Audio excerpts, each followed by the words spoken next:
ကိုယ်ကောင်းကျိုးချမ်းသာပေးမဲ့ကုသိုလ်ကြတော့ပြတ်တောင်းစိတ်မပါဘူးပြတ်တောင်းလုပ်တယ်လုံးဝမလုပ်ခဲ့လဲနေတယ်ကောင်းကျိုးချမ်းသာပေးမဲ့အလုပ်တွေကြတော့မလုပ်သည့်အတွက်ကြောင့်အဲ့ဒီကောင်းကျိုးချမ်းသာကိုရဖို့ဆိုတာအလှမ်းဝေးတယ်ပေါ့ဒီလိုဆိုလို့ဘာပင်မှမဆိုင်တဲ့လူဘာပင်မှဘာသီးမှလည်းရမှာမဟုတ်ဘူးပေါ့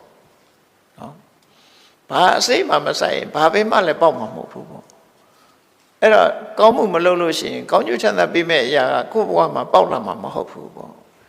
ဒါကြောင့်မို့ဒါနကောင်းမှုမလုပ်ရင်လည်းအဖြစ်လျက်ဘဝမှာဆင်းရဲမွဲတေ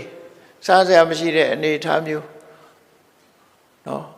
အဲ့ဒီနေရာမျိုးရောက်သွားတာသီလမရှိသည့်အတွက်ကြောင့်ဖြစ်လာတဲ့အချိန်မှာယောဂါတွေထူပြောတယ်စုထားတာလေးကုန်မြန်တယ်နော်အဲ့ဒါမျိုးတွေ